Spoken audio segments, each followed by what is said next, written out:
가정 얘기를 먼저 해서 죄송합니다. 요즘에 우리 큰애가 학교에서 아마 그 그림 일기 쓰는 것을 배우는 것 같아요. 재미를 붙였어요.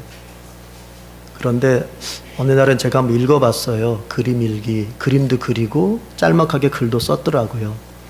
그래서 읽어봤더니 어디 가서 놀았다, 재미있었다. 뭘 먹었는데 맛있었다, 또 먹고 싶다. 그래서 그 다음 장엔 또 뭐 있나 했더니 또 어디 가서 놀았는데 재밌었다. 뭘 먹었는데 맛있었다, 또 먹고 싶다. 몇 장을 넘겨보니까 다 표현이 다를 뿐이지 내용은 다 그거예요. 재밌었다, 맛있었다, 또 먹고 싶다, 또 가고 싶다. 다 이거예요. 그래서 참 재미와 맛을 빼니까 없어요, 내용이. 자신의 생활에 대한 뭔가 조금 그 아이한테 뭐 얼마나 깊은 걸 요구하겠어요? 8살이면 그래도 8살 아이로서 자기 생활에 대해서 뭔가 조금 깊게 느낀 바가 있었을 텐데 없어요, 하나도. 제가 충격 아닌 충격을 받고 이걸 어떻게 가르쳐야 되나. 여러분, 그런데 생각해 보면 아이는 그럴 수 있어요. 근데 어른이 그렇게 살면 어떡합니까? 나이가 들 만큼 들었고 인생을 살 만큼 살았는데도 재미와 맛을 빼면 인생에 아무것도 남는 것이 없는 그런 인생으로 살아간다면 그걸 어쩔 겁니까? 우리 집 아이는 앞으로 가르쳐서라도 바꿔놓으면 될 텐데 이제 나이가 들 만큼 들어서 배우기 싫다, 나도 어른인데 듣기 싫다 할 것 같으면 그 사람의 그 얕은 인생을 어떻게 바꿔나갈 수 있겠습니까? 여러분이 만약 오늘 그림 일기를 쓴다 할 것 같으면 여러분은 어떤 식으로 여러분의 하루를 바라보고 하루를 이해하고 삶에 대한 해석을 거기다 기록하겠습니까? 혹시 8살짜리 우리 아이와 별 다를 바 없는 그 내용으로 여러분의 일기를 채우지는 않을까 염려가 됩니다. 재미와 맛을 빼면 아무 쓸 것이 없는 그런 나의 삶.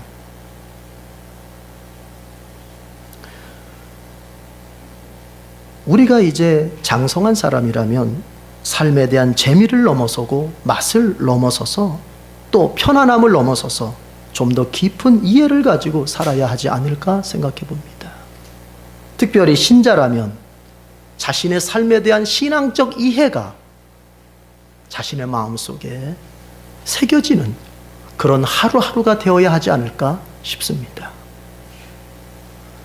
요즘 시대는 위로와 칭찬을 가장 큰 미덕으로 여기는 시대입니다. 중요하게 여깁니다. 위로해야 되고 칭찬해야 됩니다. 좋은 현상입니다. 바람직하다고 생각합니다, 저도. 그리고 위로와 칭찬은 반드시 있어야 됩니다. 그러나 그것만으로는 안 됩니다. 위로와 칭찬만으로는 안 됩니다. 진실이 있어야 합니다. 진실이 결여된 위로와 칭찬, 그게 가치가 있을까요? 진실이 없는 위로와 칭찬은 흑심을 품은 사람들이 상대를 이용해 먹기 위해서 쓰는 방법 중에 하나입니다. 진실이 결여된 위로와 칭찬, 그것은 무가치한 것입니다. 여러분, 우리는 위로와 칭찬을 듣고 싶어 하기보다는 진실을, 바꿔 말하면 진리를 더 듣고 싶어 해야 되는 것입니다. 요즘에는 교회에서조차도 진리는 외면되고 진실은 외면되고 그저 허공을 치는 위로와 칭찬만을 듣고 싶어 하는 사람들이 모입니다. 안타깝습니다. 그래서인지는 몰라도 목사들의 많은 설교가 가볍기가 한이 없습니다. 신학은 없고 진리는 없고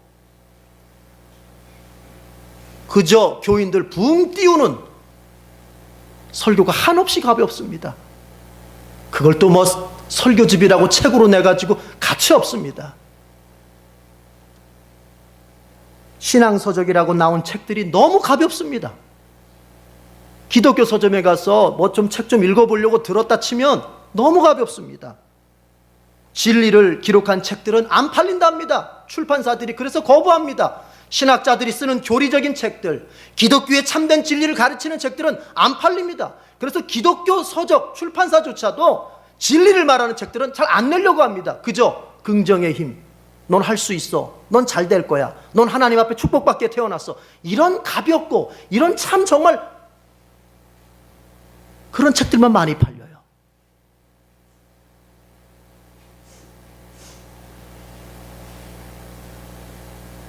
여러분, 위로는 진리에서 나오는 겁니다. 나에 대한 진실, 그리고 하나님 말씀의 진리, 그것으로부터 오는 위로와 그것으로부터 오는 칭찬과 그것으로부터 오는 격려가 내 인생을 바꾸고 내 인생을 다르게 만들어요.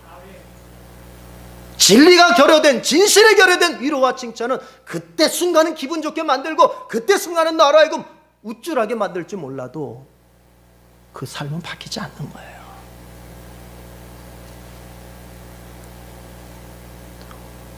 제가 목회자로서 목회를 하면 할수록 참 어렵다 하는 생각을 가져봅니다.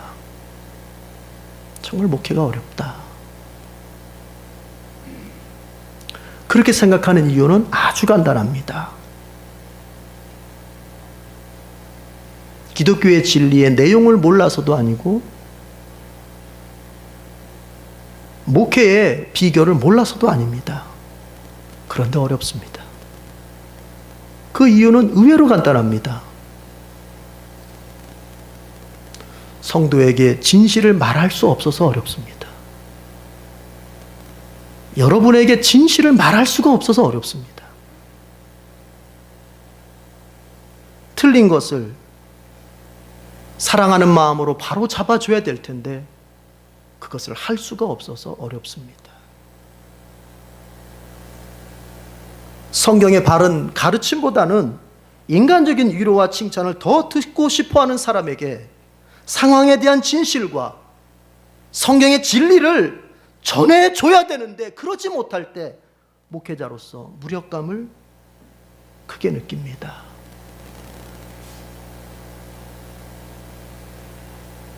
여러분, 잘 맞는 성도와 잘 맞는 목회자는 어떤 관계일까요? 여러분이 생각하는 좋은 목회자와 좋은 성도의 관계는 어떤 것일까요?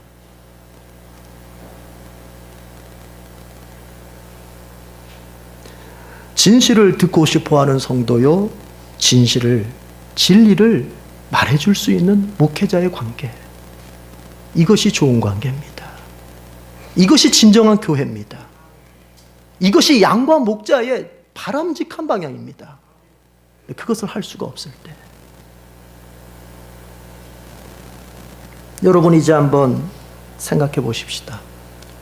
저는 여러분에게 진리를 말해주고 싶습니다.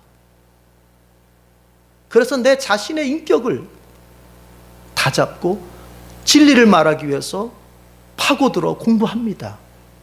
그런데 이제 생각해 보십시다. 여러분은 여러분에 대한 진실을 듣고 싶어 합니까? 하나님의 진리를 배우고 싶어 합니까?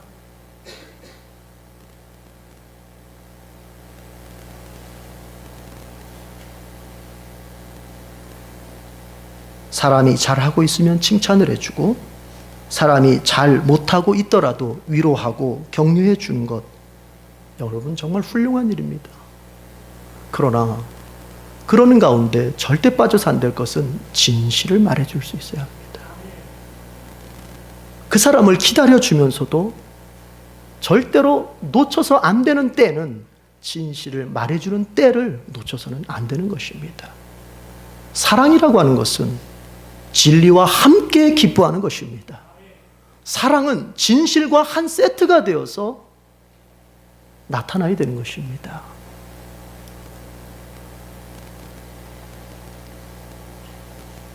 진실을 듣고 싶어 합니까? 때로는 우리 자신이 아프더라도, 우리 자신의 기분이 불쾌해지더라도 진실을 듣고 싶어 합니까? 저는 살면서 신앙생활을 하고 목회를 하면서 인생을 살면서 더 이상 누군가가 나에게 진실한 얘기를 들려줄 수 없는 것처럼 느껴지는 나의 상황에 대해서 참 서글픔이 느껴져요.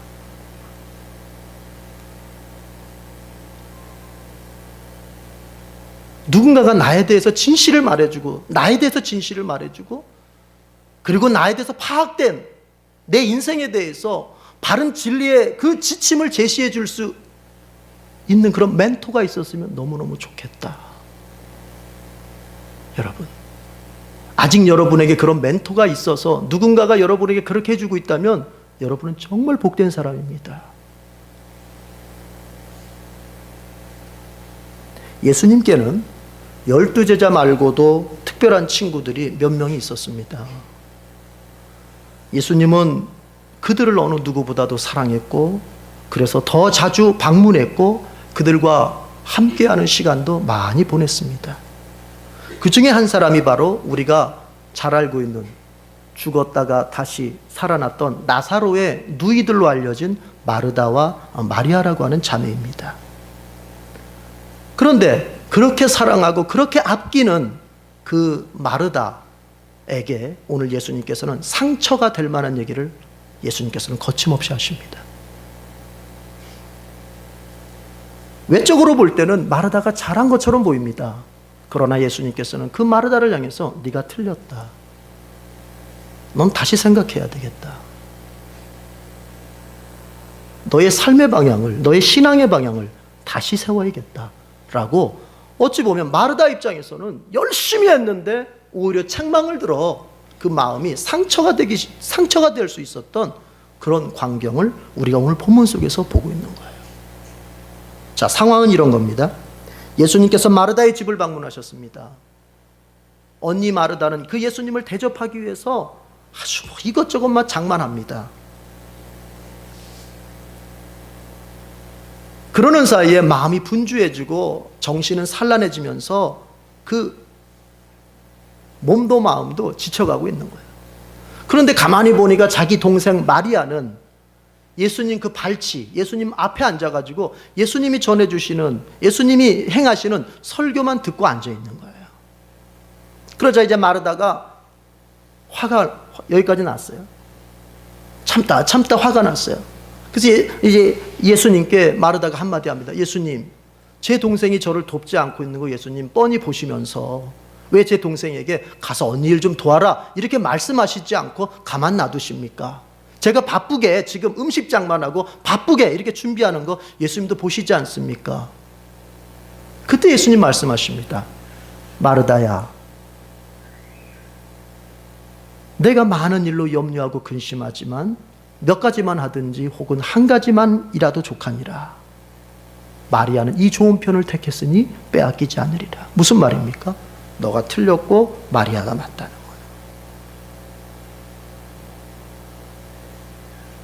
너무 바쁜 일로 분주하게 있는 마르다, 네가 잘못한 거고 좋은 거 한 가지를 선택해서 그것에 집중하고 있는 이 마리아가 더 잘하는 것이다.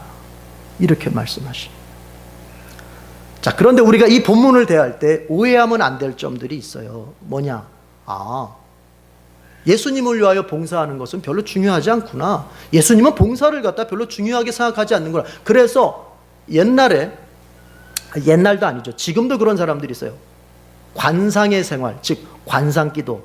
뭔가 이렇게 내가 행동으로 주님 앞에 봉사하고 열심 있게 봉사하고 열심으로 행함으로 하나님 나라의 일과 교회를 위해서 봉사하는 것은 조금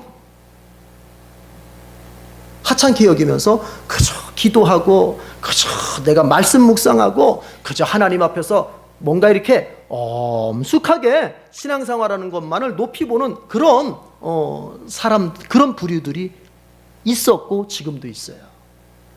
그러나 그 사람들이 자기들의 어떤 경건의 삶을 갖다가 행동하는 봉사보다 더 우월적이라고 증명할 때 쓰는 본문이 바로 이 본문이에요. 이 본문. 봐라. 예수님께서는 마르다의 그런 행동하는, 그런 봉사하는 것은 별로고 마리아처럼 그저 말씀 듣고 묵상하고 이런 걸 예수님께서 더 기뻐하시지 않느냐? 그러나 이 본문은 그런 뜻으로 쓰인 게 아니에요. 봉사는 중요합니다.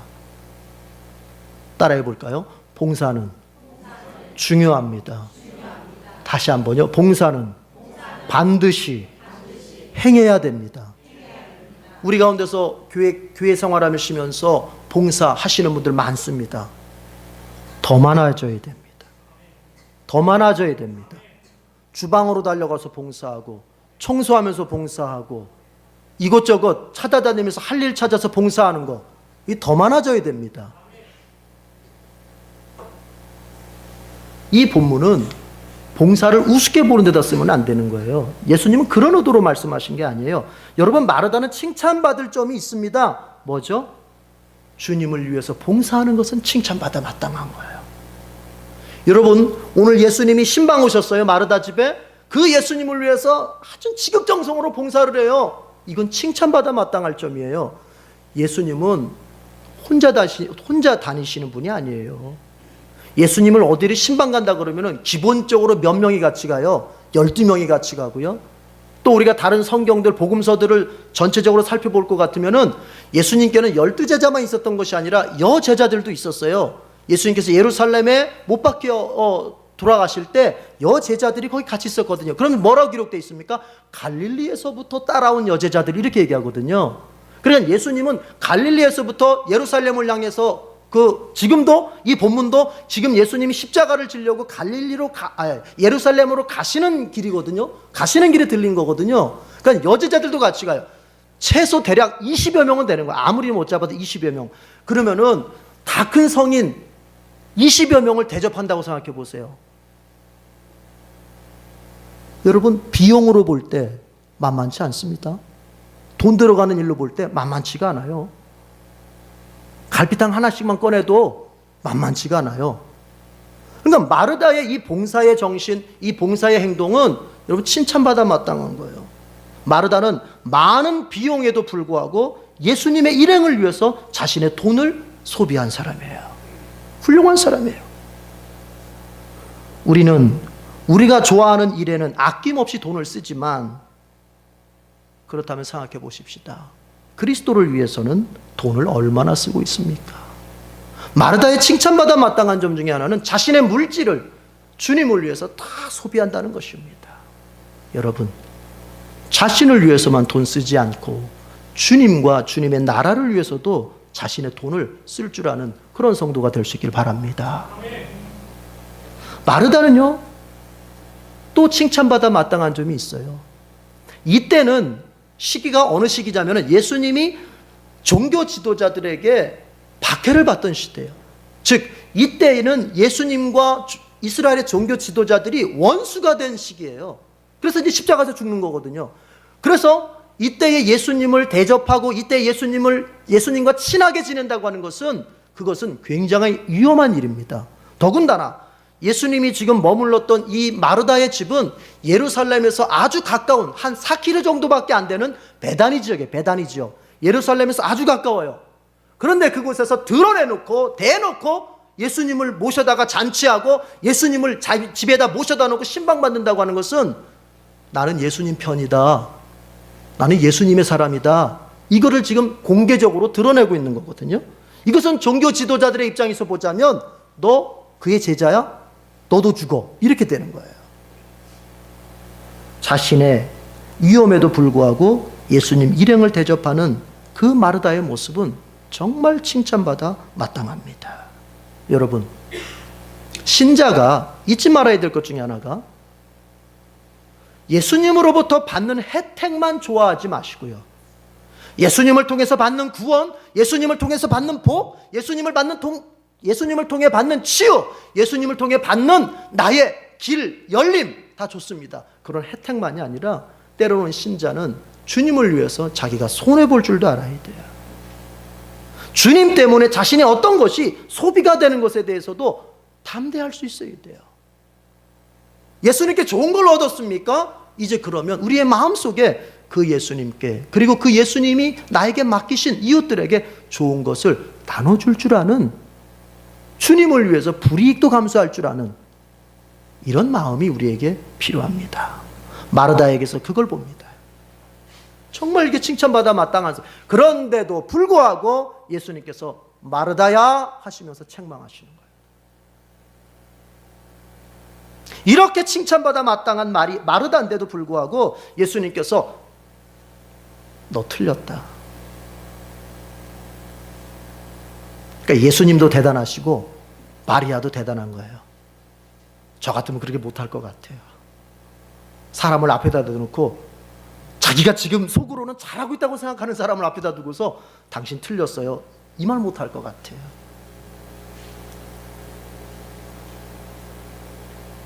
그 말을 해줄 수 있는 사람이 있으면 복받은 겁니다. 여러분, 아까도 제가 말씀드렸지만 여러분 옆에서 여러분에게 아부하는 소리가 아니라 쓴소리를 해줄 수 있는 사람을 만나시고 만드십시오. 우리의 인생은 오직 거기에서만이 진실하게 세워져 갈 수 있어요. 제가 우리 청년들하고 구역 모임하면서 그런 얘기 한번 했어요. 야, 나는 참 외롭다 때로는. 왜요? 아니, 우리 에덴교회에서 누가 와서 나한테 목사님 이거 틀렸습니다, 이거 성경적으로 옳지 않아요, 똑바로 하세요, 이거 누가 말할 수 있겠니? 그러다 보면 여러분, 목사들이 자기도 모르게 교만해지고 자기 혼자 다 아는 것처럼, 자기는 지금 옳은 길로만 가는 것처럼 착각하기가 쉬워요. 그래서 목사들도 자기의 멘토를 만들어놔요. 어떤 멘토? 나에게 쓴소리를 할 수 있는 멘토를 만들어놔야 돼요. 근데 교회, 에덴 교회 안에서 있습니까? 없잖아요. 여러분 다 착하셔가지고, 여러분들은 저를 너무나 사랑하셔서 못하시잖아요. 그 제가 스스로 만들어야 되지 않습니까? 어떻게 만듭니까? 제가 그래서 책을 읽는 거예요. 책을 읽으면 거기에서 그 책의 저자들이 저를 향해서 아주 쓴소리들을 막 쏟아냅니다. 제가 몇 번 얘기했죠. 어쩔 때는 그 책을 읽다가 너무 쓴소리에 내 마음이 너무 아파가지고 그 책 어떻게 하고 싶다고요? 접어가지고 집어 던지고 싶다고요. 너무 찔리고 너무 부끄럽고 내 안에 감추어뒀던 것들을 다 내가 볼 수 있도록 다 드러낼 때 너무 마음이 아프고,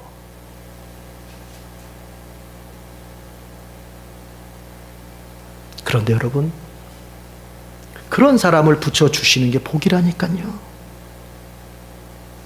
여러분 옆에 그런 사람 있습니까? 그런 사람만 따라해 보세요. 나는, 그런 사람만 따라하시라고요. 나는 복받은 사람이다. 그런 사람이 없으면 어떻게 해야 돼요? 만들어야 돼요. 이제 만나는 사람들한테 이렇게 얘기하세요. 집사님, 나한테 듣기 좋은 소리 하지 말고 나에 대해서 진실한 얘기 좀 해줘. 집사님의 눈에 나는 어떻게 보여? 집사님이 보실 때 나는 어떤 사람이야? 권사님, 구역장님, 저는 어떤 사람이에요? 저도 역시 부탁합니다. 사랑하는 성도 여러분, 저는 여러분에게 어떤 목사입니까?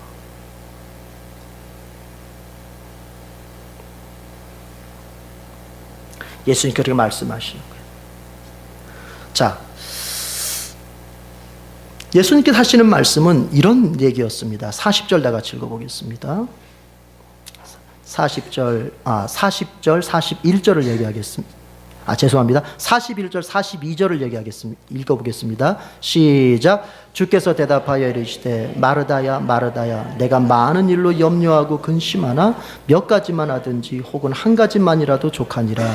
마리아는 이 좋은 편을 택하였으니 빼앗기지 아니하리라 하시니라. 아멘. 마르다의 잘못은 봉사한 데 있는 것이 아니라 일의 우선순위가 바뀌었다는 데 있는 거예요. 봉사가 중요해요. 그러나 그 봉사보다 중요한 것은 뭐냐? 예수님의 뜻을 먼저 헤아리는 게 중요한 거예요. 일하는 것보다 먼저 중요한 것은 나를 바라보시는 예수님의 마음이 무엇인지를 아는 게 더 중요한 거예요. 남편으로서 아내에게 잘해주는 비결은, 올바른 비결은 뭐냐?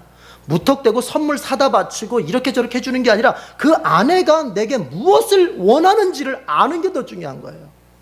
아내는 지금 꽃을 원하지 않아요. 따뜻한 말 한마디를 원해요.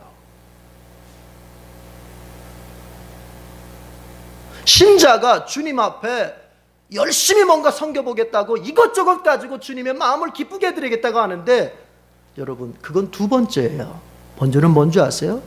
먼저 해야 될 건 그 주님이 나에게 무엇을 원하시는지를 아는 게 중요한 거예요.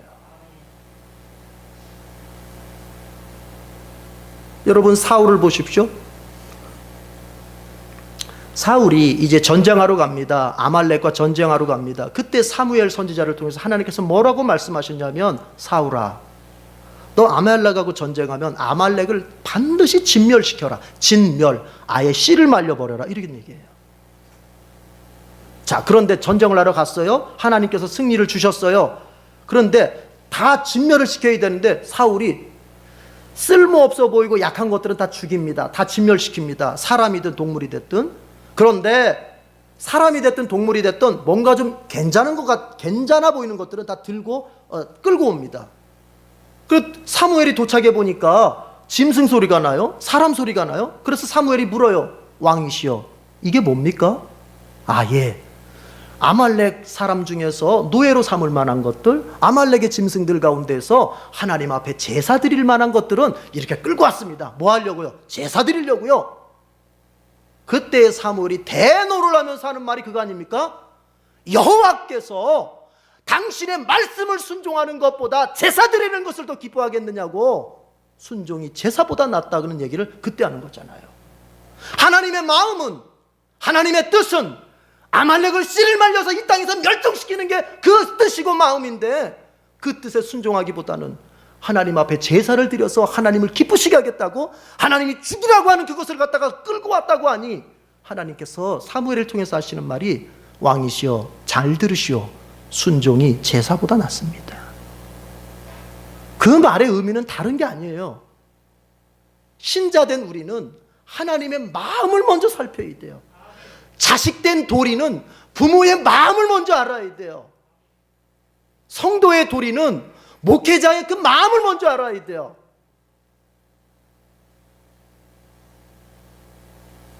무엇을 주기를 원하고 무엇을 금하기를 원하고, 무엇이 그에게 주어졌으면 좋겠고 무엇이 그에게 없었으면 좋겠는지를, 하나님이 그것을 우리에게 뭘 바라시는지를 알았어야 돼요. 죄송하지만 제 아들에게 한 번 더 할게요. 제가 한 번은 지난주에 물었어요. 큰아들한테, 이사가, 너한테 예수님은 어떤 분이야? 예수님이 너한테는 어떤 분이야? 그랬더니 하는 말이 뭐냐면요, 훌륭하신 분이죠.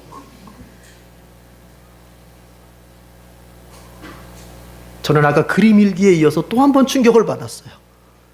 야, 목사 아들이라고 해서 저절로 주님을 알게 되는 건 아니구나. 예수님은 너에게 어떤 분이야? 훌륭한 분이세요. 무슨 얘기입니까? 목사 아들입니다.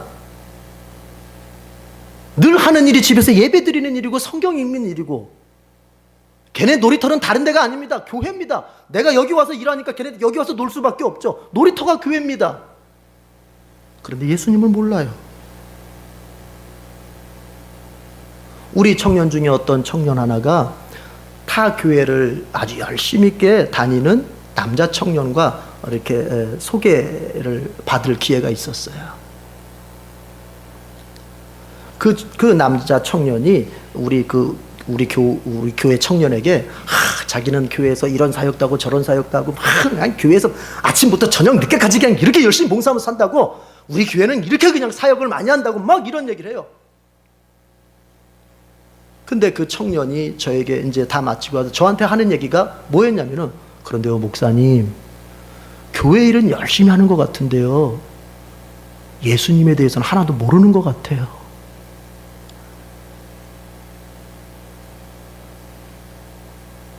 그 얘기는 뭐냐면, 예수님을 모른다는 건 뭐냐면 예수님의 마음을 모른다는 거예요. 예수님의 마음을 이해를 못하는 거예요. 여러분 속으로 그렇게 생각할 수 있을지도 모르겠어요. 에이, 그게 어떻게 가능해요, 목사님? 어떻게 예수님의 마음을 모르서 교회 일 열심히 할 수 있어요? 그럴 수 있습니다. 그럴 수 있습니다. 초상집에 가서 기껏 아주 엉엉 슬프게 운 다음에 누가 죽었어요? 이게 물어보는 거라고 똑같아. 누가 죽은지도 모르고 울어요, 일단 가서. 그런 것처럼 우리가 신앙생활을 할 수 있어요. 여러분, 마르다의 약점은, 주님께서 마르다를 책망하신 것은 봉사했기 때문에가 아니라 그 봉사가 무엇을 위한 것이냐, 그 봉사가 누구를 위한 것이냐. 여러분, 봉사 한번 생각해 볼까요? 정말 예수님을 위한 것일 때가 있겠지만 많은 부분 내 만족을 위할 때가 많아요. 죄송합니다. 앞에서 얘기했던 그 청년, 정말 주님의 마음을 알아서 봉사했을까 생각해 봅니다. 그렇다면 예수님을 모를 수가 없어요. 우리가 행하는 봉사, 우리가 행하는 여러 사역들 가운데서는 내가 기뻐서, 내가 만족되어서, 내가 기분이 좋아서. 여러분, 활동적인 사람은 교회의 활동을 좋아하게 돼 있어요. 기질 자체가 활동적인 사람은 이렇게 모여서 예배드리고 이런 것 말고 그냥 밖에 나가서 야, 막 주일하자, 주일하자는 미명하에 막 자기 기질, 그 활동적인 기질 가지고 막 싸돌아다니는 거예요. 그러면서 뭐예요? 난 주일하고 있어. 속으면 안 돼요. 반면에 기질이 정적인 사람, 조용한 사람은 어때요? 그저 주님 앞에 기도하고 주님의 말씀을 읽으면서 나는 주님 뜻대로 살고 있어. 정말이에요?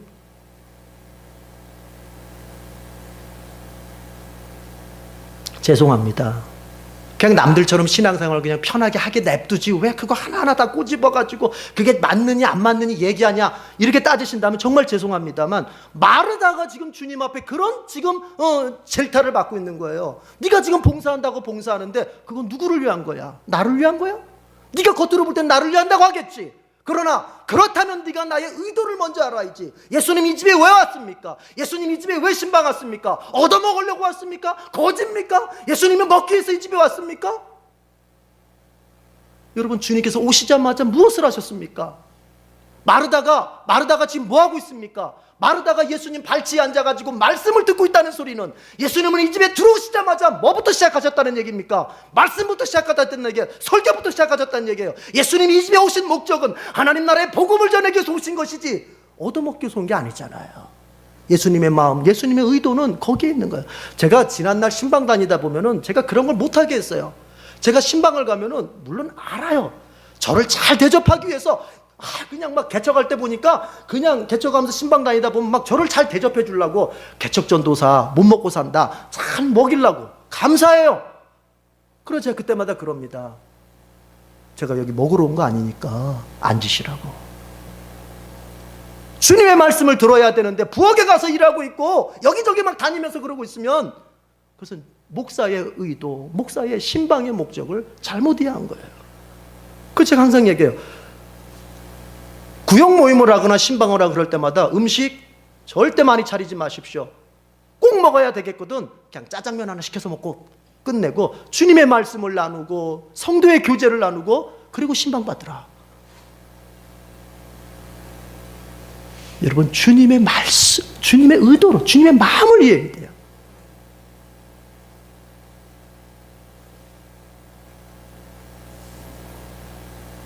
마리아는 이 좋은 편을 택했다고 예수님께서 칭찬하십니다. 이 좋은 편은 무엇입니까? 주님의 마음을 제대로 알아차린 거예요. 주님께서 원하시는 것은 주님 앞에 나와서 말씀을 고요하게 듣고 그 다음에 행동하기를 원하시는 거예요. 여러분, 주일은 어떤 의미가 있습니까? 월요일부터 토요일까지는 행동하는 날입니다. 세상에 나가서 믿음의 행동을 보여주는 때입니다. 그때 가서 정적으로 하겠다고 하면 그건 안 돼요. 우리가 세상에 나가서 월요일부터 토요일까지는 믿음의 행위들을 다 보여야 됩니다. 그러나 주일은 어떤 날입니까? 모여서 이렇게 주님의 말씀을 듣고 주님께서 나에게 무엇을 말씀하시는지를 귀담아 듣고 그리고 세상에 나가서 믿음의 행동들을 거침없이 뿜어내는 게 바로 그게 신자예요. 그래서 주일날 빠지면 안 돼요. 주일날 빠지고서 행동을 할 수도 없고, 행동한다고 해도 그것은 주님이 원하시는 행동과 일치하지 않을 수가 있어요. 사랑하는 성도 여러분, 마리아가 이 좋은 편을 택했다고 합니다. 우선 주님의 말씀을 고요하게 듣는 것으로부터 시작합니다. 그러나 앞에서 얘기했습니다. 그것만 다가 아닙니다. 그 다음에 뭐 할 때가 있을 거예요? 행동할 때가 있게 되는 거예요. 그땐 반드시 행동해야 돼요. 그런데 오늘 마리아가 예수님의 말씀을 듣는 자세를 한번 보면요, 우리가 좀 본받을 점이 있어요. 어디를 보시냐면은 39절을 다 같이 읽겠습니다. 39절 다 같이 시작. 그에게 마리아라는 동생이 있어 주의 발치에 앉아 그의 말씀을 듣던. 어디에 앉아? 주의 발치. 여러분, 발치가 어디예요? 바로 앞이라는 소리예요. 바로 앞에. 네, 바로 앞에. 주님의 말씀을 들을 때 듣는 자세 너무 중요합니다. 이왕이면 다 앞으로 와서 듣길 바랍니다. 말씀이 선포되어지는 곳에서 거리가 멀어질수록 정신은 산만해지고 집중력은 떨어지게 돼요. 말씀이 선포되어지는 곳에서 가까이 앉으실 수 있길 바랍니다. 그게 다라는 얘기가 아닙니다. 그러나 우리가 우선 할 수 있는 것은 마리아처럼 주님의 발치 앞에 앉아서 집중해서 들으려고 하는 그 태도가 먼저 준비되어야 된다는 얘기예요. 이건 실제적인 얘기예요. 자, 이제 말씀을 마치려고 합니다. 여러분, 예수님은 마리아를 너무나 사랑하셨습니다. 성경은 이렇게 얘기합니다. 사랑하는 자에게 쓴소리를 한다, 이런 얘기예요. 제가 여러분에게 쓴소리를 하게 되거든 여러분 이렇게 하십시오. 우리 목사님 세상에서 나를 제일 사랑하셔.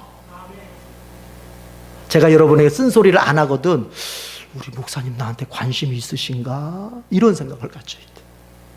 마찬가지예요. 주님께서는 사랑하는 자를 징계한다고 하셨습니다.